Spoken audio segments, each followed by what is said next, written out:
Alright guys, this is the most frequently asked question. What's R-split? R-split's not going to do you any good, guys. So what we're going to do is we're going to kind of go over how to build a split, how to evaluate yourself. So first off, picking body parts, evaluating your strengths and weaknesses, alright? So main thing, Brett and I do this from pictures or with each other, but sit down, be honest with yourself. What needs to grow? What needs to get better? Oftentimes, you younger guys, it's usually legs. Other guys, it's a muscle that you haven't been able to connect well with. It can be lots of things, guys. So sit down, pick these things, write them down on a piece of paper. Okay, my back is weak top to bottom. My legs are weak in the quads, but my hamstrings are strong. I have a good chest, but my shoulders are weak. Or my shoulders are small and my arms are big, which make my shoulders look even smaller. All these things have to be evaluated. So once you do that and you have your strengths and your weaknesses, then you go into picking days and frequency. I'm gonna let Brett talk about frequency and kind of how we determine that. So when you're looking at your poses, you just, like I said, when you have your coach or somebody knowledgeable next to you, look at it, you need to identify your strengths and your weaknesses. So say that you have, you're looking at your back shots and you notice that you have a great upper back, your traps are overdeveloped, but you have no low lats. That's something, I started this last couple of years as I noticed my low lats weren't as full as my upper back. So we had to change our training so that, we bring up those areas. So what we did there is, I started focusing on, low rows. So a lot of, low isolation rows, either single arm, double arm. We did a lot of the under grip hammer strength rows. We did bit over, under grip rows. So just different variations that you're gonna hit that you just gotta be honest with yourself. So going into that, you also want to make sure that you're setting up your schedule that you're hitting those more frequently, like you said. So if back is a weakness for you, overall, just all back or just parts of your back, you want to make sure you're hitting that twice a week. Does it have to be full? I just do a back day Monday, do back day Friday? Probably not, because you still need to be training those other body parts. Like for people coming up, you need to continue to develop everything. It's just you need to put a focus on certain body parts. So say on Monday you want to do a full back day because that's your weak part. So you just train back, you kill it, you get a crazy pump, whatever. It's awesome. But you need to hit it again because that's a lagging area, you gotta catch it up. So say Friday you're doing shoulders. You have great shoulders already, like give Martin an example. Great shoulders, he only needs about 30 minutes of just pumping up of side laterals, intense work there. And then, he's good. They're toast, they're done, we can move on. So then now he throws in another 30 minutes of back. And then maybe it might just be those exact specific things that is the weakest part, say the low lats, lower backs, maybe getting some bent over rows, things like that. The thing is he's prioritizing those areas and hitting those twice a week. So you got to start thinking about that, and that I can't just do a bro split. I'm not going to do chest, back, shoulders, legs, arms, done, repeat.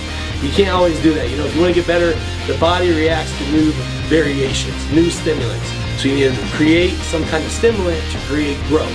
So that is, throwing in those weaker body parts, doing them twice a week, setting up your schedule that way. All right, guys. So like Brett said, you have this weak body part, you're trying to find what you need to do, you're trying to find how frequently you want to train something.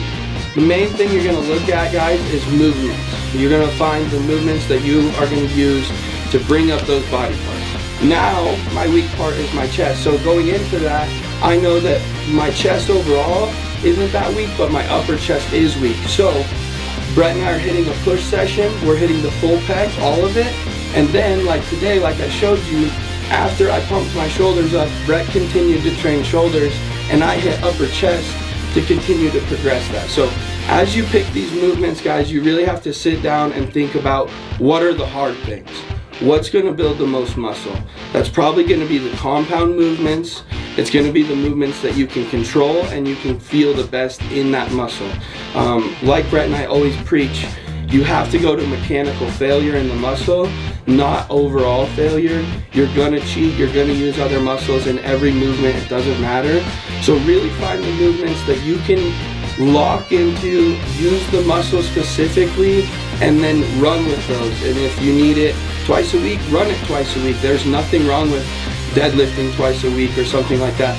But also you have to think about your other days as well. So thinking about that exercise selection, say you have back, but you have hamstrings the next day, maybe you don't deadlift, but you rack pull because on hamstring day you're going to RDL. Okay, so you have to think about these things and placing them overall.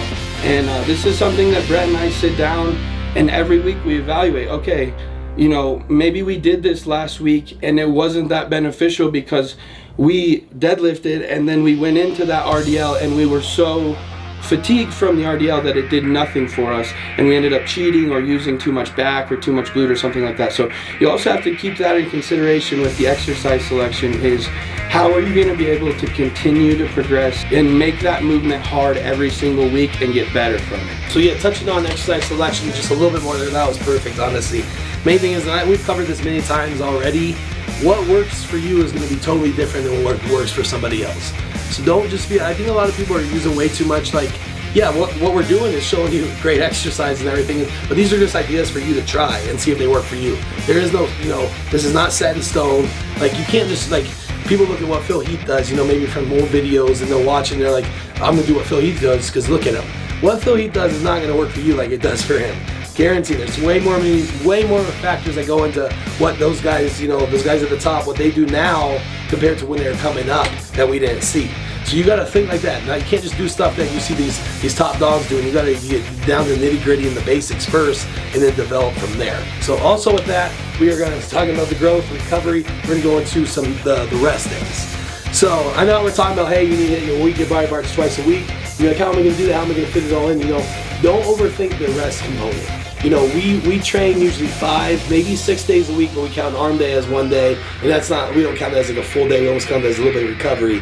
But usually, you know, the magic number is 5, maybe 6 days a week, with one being the little lesser, but there's no way you should be able to train 7 days a week. That means you are not putting enough effort, enough intensity into your workouts the rest of the week to be able to train that much. You should be so sore throughout the week that you need the rest days. Like, you know, we look forward to our rest days. Like, it's opposite what you think. Like, you know, you think that we're always chomping at the bit. We're actually more looking forward to our rest days because we're beating each other up so much during our training sessions, and that's how it should be.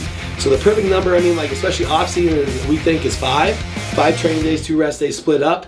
And then, you know, when you're on season and prep, you probably need to do those 6 days for sure. That's why we like to set it up. But like I said, do not overlook the rest days. It's okay if you only hit, say, legs. You know, say you only got it in once this week just because that's how the schedule worked out, and you hit like legs the first day and then like the 9th day. Just because you took 2 rest days, you hit back twice, say that. It's okay. Like I said, that goes down to you looking at yourself, down your save, knowing what body parts you need to hit, and then setting your schedule up so you're emphasizing the weaker areas and then making sure you're still hitting everything, but it doesn't need to be, I need to hit arms every 4 days. Not necessarily. You don't have to. You know, a rest day might be more important at that point if you're killing everything else.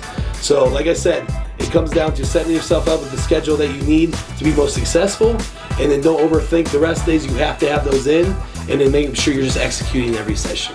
Placing your training is very, very important, guys. And, you know, trying to find a split is hard sometimes. So, you know, like we said, evaluate, be honest with yourself, really focus on those things. And, you know, if you're equal or if you're balanced top to bottom, you know, train up push-pull legs or something like that. You know, if you have some discrepancies or some imbalances, the way Brett and I do it is a little bit better, I feel like, or a little bit easier to evaluate where your strengths and weaknesses are. Last thing, guys, just like and subscribe, please. Share these videos if you learned anything from us. We appreciate it, and see you next time.